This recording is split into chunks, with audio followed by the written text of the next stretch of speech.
em frente? Vamos lá então? Então. Meu filho quer suicidar, me ajude. Puxa. Meu filho tem 18 anos, Caio. Sempre teve um espírito suicida. Bem pequeno, aos 4 anos, ele tentava pular da janela do prédio. Foi criado com muito amor por mim. Eu tenho 54 anos. E meu marido tem 61 anos. Quer dizer, ele já é um filho temporão. Com 18. É um filho temporão. É um temporão. É. Um temporãozinho. Bem temporão. É dotado de uma inteligência acima do normal. Apesar disso, perdeu o ano. Tem 2 anos que ele frequenta a escola, mas ele não estuda, sabe? Essa semana chorou demais e disse que não quer viver. Ele alega que não aguenta mais tanto sofrimento e injustiças. Que está no lugar errado. O apanhei em vias de fato. Como? O apanhei em vias de fato. Tentando. Essa é a frase dela. Não sei mais o que fazer, falar. Ele está tomando escitalopram. Deve ser algum calmante. Né? Por Deus, Caio, me dê uma ajuda. Me dê uma palavra, um conselho. Como lidar com isso? Olha só, amiga.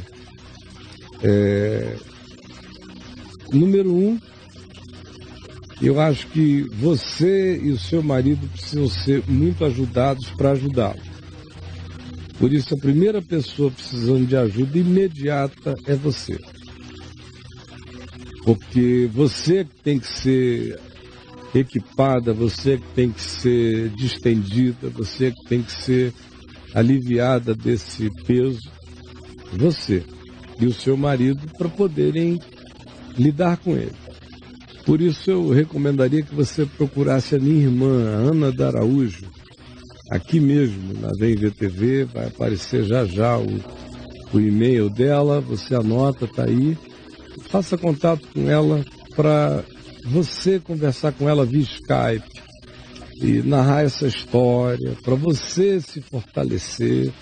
Agora, deixa eu adiantar algumas coisas para você. Quando um filho determina que o suicídio é o melhor instrumento de diálogo que ele tem com a família, com a vida e com o mundo, isso se torna uma coisa extremamente pesada.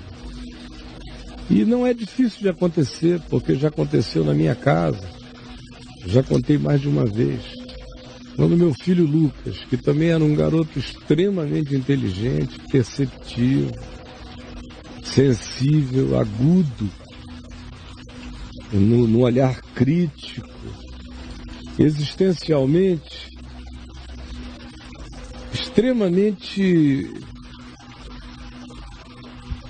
eu diria, vulnerável até às realidades espirituais e existenciais que ele percebia.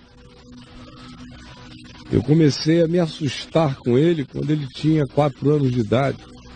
E todas as vezes que ele ficava sozinho comigo no carro, nunca ele não fazia uma pergunta aos 4 anos de idade que me deixasse profundamente constrangido em relação a como é que eu iria responder aquilo a ele. Não era uma pergunta boba sobre sexo, bobagemzinha, não. Não, eu estou falando de questão filosófica. Como um dia ele me perguntou, escuta, para que a gente tem que ficar aqui vivendo isso tudo se a gente é como a gente é e a gente não tem nenhuma solução, a gente não vai conseguir fazer nada melhor. Só se Jesus voltar. Tinha 4 anos e meio. Toda vez era uma pergunta assim. E ele foi crescendo com algumas perguntas. Depois, entre 13 e 16, ele deu uma desabrochada, uma flamboyosada, ele virou um flamboyante. Ficou bonito, alegre, gostoso, desde antes um pouco. Aliás, eu diria que quando ele foi morar a primeira vez, nós fomos morar a primeira vez nos Estados Unidos, ele começou a desabrochar. aí com 7, 8, 9 anos, mas quando ele chegou aos 11 ele estava exuberante, com 13 ele estava maravilhoso, até os 16 ele era uma radiância, um sol nascente. Aí, com 16, já morando de novo nos Estados Unidos, em Boca Raton, 95, ele começou a provar drogas químicas, êxtase, pó, todo mundo. Aquela região ali dos Estados Unidos, meu Deus, é uma abundância disso entre os adolescentes e os jovens, que é uma loucura. E as drogas químicas fizeram mal a ele, fizeram mal. Ele tinha uma pequena tendência a fazer um surto psicótico se ingerisse aquele tipo de produto químico. Ele não chegou a ficar psicótico, mas ele teve umas 2 ou 3 crises psicóticas que me fizeram interná-lo, inclusive. Agora, o que é que isso tinha a ver com esse suicídio? É que quando ele percebeu a minha angústia a respeito dele, ele que antes sempre dizia, desde que ele começou a ter essas crises com 16 anos e a fazer uso disso, ele dizia que o mundo não fazia sentido, que tudo que ele queria era partir logo daqui, que isso aqui era um porre, que ele era tão novo e já não tinha mais o que ver, que ele já tinha se cansado, que ele não estava afim de nada. E qualquer coisa que você apresentasse não era motivação suficiente. E ele começou a cada vez mais dizer que se ele pudesse, ele desistiria de existir, de viver. Eu me lembro de um dia dele, com 15 anos, chorando copiosamente comigo e me dizendo: pai, eu queria ter esse poder que você tem de prosseguir, mas eu não tenho, eu queria não estar aqui. Eu nunca gostei da Terra, nunca gostei do como a humanidade é. E aí devagar ele foi introduzindo o tema suicida, autodestrutivo. E quando ele percebeu, a autodestrutividade já estava na prática dele, mas quando ele percebeu que eu me abalei com o tema da possibilidade suicida dele, aí ele começou a me manipular. Ele tinha parado já de encontrar caminhos de manipulação para mim. Já tinha tentado muitas vezes, mas agora, com essa mudança de cenário e com a inserção desse tema radical, e que para mim foi um susto inicial, ele disse: aqui eu tenho uma alça no papai, onde pegar e manipular, porque o fato dele estar sofrendo não me isenta de ser um manipulador. E mais do que isso, o que você descreveu sobre o seu filho me lembrou o meu, porque essa coisa toda de dizer que está no lugar errado e que nasceu no país errado, que as pessoas nunca vão compreendê-lo, essa auto-vitimização é um elemento que combina maravilhosamente com a ameaça suicida. E deixa os pais em estado de pânico angustioso, de dia e de noite, de vigilância. Ou seja, ela está sequestrada, o marido está sequestrado. Então, além de um filho com essa crise existencial, tem um casal de sequestrados, ela e o marido em casa. E ele pode não estar fazendo nada disso conscientemente, mas inconscientemente vocês são a plateia que ele tem para essa manipulação suicida. É de onde vem a valoração do ser dele, é do pânico que a mãe tem em relação à possibilidade dele morrer. Essa é a grande afirmação de significado dele. E quando a pessoa vai se viciando em usar isso como validação de significado, é quando você vai se tornando aquele suicida de ensaios frequentes ou de quase realizações, e a família inteira fica mobilizada em torno dessa proteção.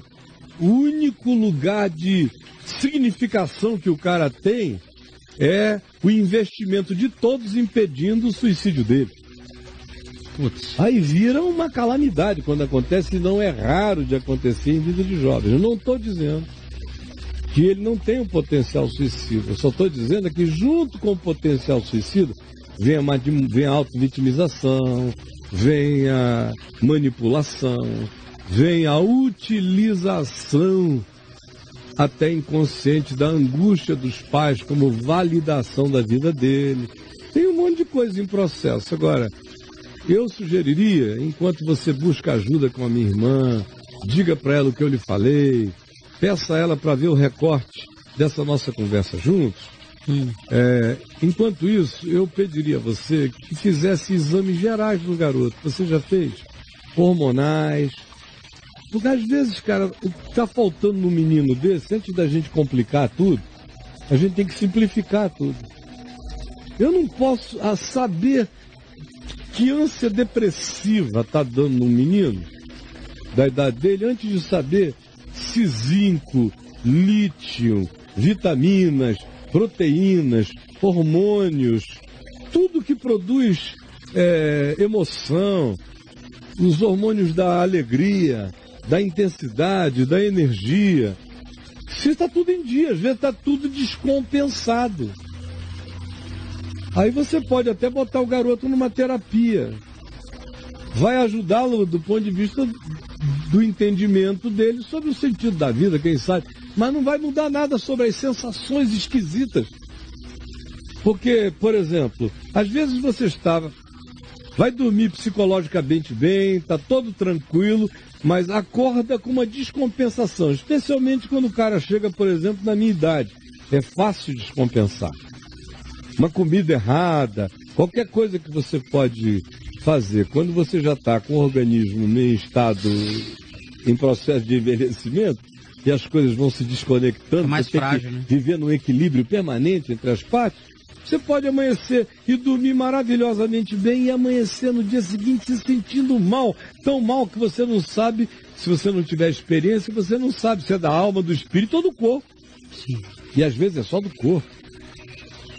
Há certas ausências orgânicas na gente que produzem sensações horrorosas que a pessoa inexperiente não sabe nem o que é, que dá ânsia de sumir daquilo ali, de ansiedades. Tem ansiedades que são psicológicas, tem ansiedades que são profundamente orgânicas. Olha. E que precisam ser tratadas. Então eu sugiro a você que vá de carreirinha de um clínico com todos os exames, o endócrino, todos os exames, reúna todo esse material, peça para alguém que tem uma visão sistêmica, um bom clínico, dá uma olhada se tem partes deficientes nele, ele tem que fazer esses suprimentos. E tem mais, querida, vocês precisam começar a olhar para ele de outro modo.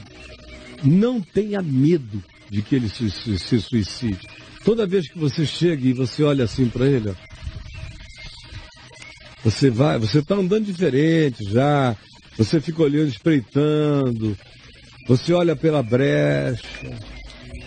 De vez em quando ele te flagra fingindo que não estava percebendo nada. Ai. Rapaz, esse negócio dá uma força terrível. Ela fica vigiando, né? Quase todo pai fica, 99% dos pais ficam. Mas, Caio, poderia-se dizer que ele não faz isso por mal? Claro que não necessariamente. Até quando está manipulando, muitas vezes está manipulando sem essa decisão inconsciente de manipular. Seria um vício dele. Agora, tem outros que fazem por pura manipulação. Tá. São os que não vão se matar nunca. São os que ficam se matando todo dia porque não tem vontade de se matar jamais. Só tem vontade de manter você preso ao medo de que ele faça isso. Olha isso. E ela volta aqui na sua fala e ela escreve o seguinte: as falas dele são iguais às do seu filho. Então, abra o olho, porque tem uma angústia, mas também tem malandragem, tem tudo isso no processo. Se tiver alguma coisa a ver com o meu look. O look? Tem dor, tem percepção, tem tudo, mas tem muita manipulação, tem muita necessidade de validação, de afirmação. E o Lucas, eu tive que chegar um dia para ele e reunimos-nos ele e o irmão mais velho dele e o segundo, ele, Ciro e Davi. Só os homens, assim, imediatos. Presentes na casa. Fomos lá, nós quatro. Botei ele sentado na casa do meu filho Ciro, que morava ao lado. Eu não quis nem que fosse na minha. Falei, ó, aqui, na presença dos seus irmãos, deixa eu te dizer o seguinte. Você vem tentando me manipular com ameaça de morte e suicídio. Deixa eu te dizer, eu não tenho nenhuma culpa se você se suicidar. Eu vivi para te dar vida. Eu nunca existi para te empurrar em nenhuma direção na morte. Eu bloqueei os teus caminhos de morte até onde eu pude. Estou aqui para te dizer o seguinte. Se você se suicidar, a dor que eu vou sentir é a mesma dor que eu sentirei se você morrer de leucemia, se você morrer de acidente, se você morrer numa queda de avião, se você morrer escalando, se você morrer mergulhando. Não tem nenhuma implicação de peso ou de culpa em mim. Eu estou livre de qualquer culpa. Você não tem pegada de manipulação em mim, nem me dizendo que vai se matar. Se você quiser se matar, se mate. Você está livre para morrer. Livre para se suicidar. Agora saiba, esse papo acabou aqui. Se você quiser se matar, você vai se matar silenciosamente. Sem contar essa história, sem fazer essa propaganda. Mate-se no silêncio. Eu não terei angústia maior, nem dor maior do que aquela que eu sentirei se você partir, se qualquer dos seus irmãos partir. Você sabe como eu amo vocês e vocês sabem o pedaço que arrancaria de dentro de mim, mas não com culpa. Eu vou sentir saudade, o sofrimento dessa saudade, sem nenhuma culpa. Porque eu sei como pai, como eu vivi e vivo com vocês. E manipulação vai nascer morta nessa casa. Essa é uma cultura que eu não admitirei na minha casa, nem em nome do suicídio. Pronto, acabou. Acabou. Nunca mais aquele assunto foi ventilado. Então o que eu quero dizer a você, pare de ficar com essa história. Não precisa ter essa conversa que eu tive com meu filho assim, eu não sei se você está preparada para isso. E eu só tive essa conversa depois de alguns anos de autocompreensão e de entendimento dele, a respeito dele.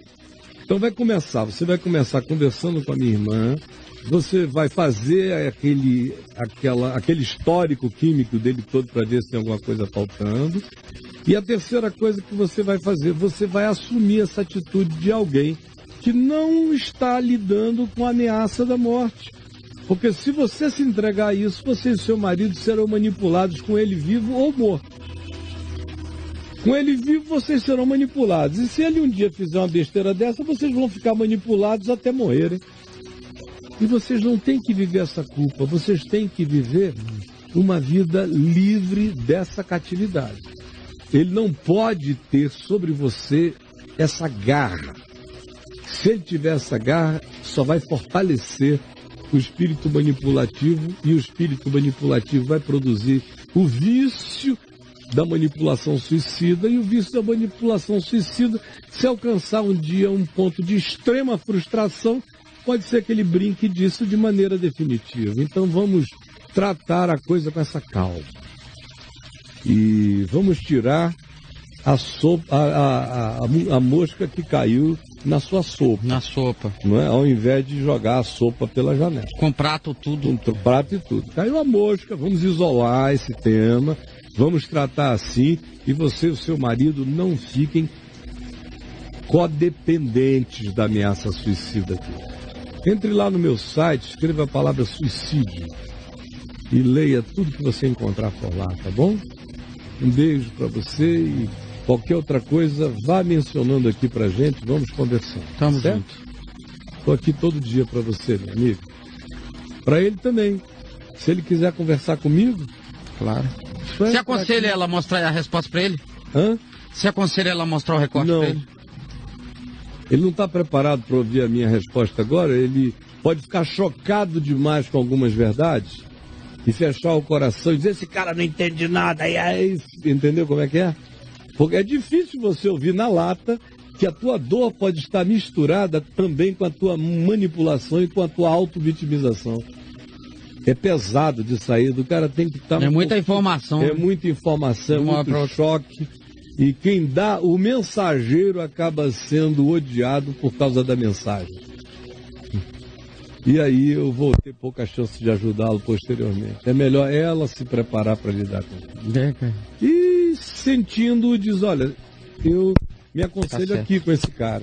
Você não quer conversar com ele? Escreva à vontade, diga o que você está sentindo, é anônimo.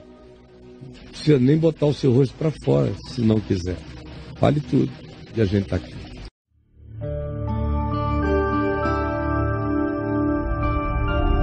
Vem IVTV, o canal é você.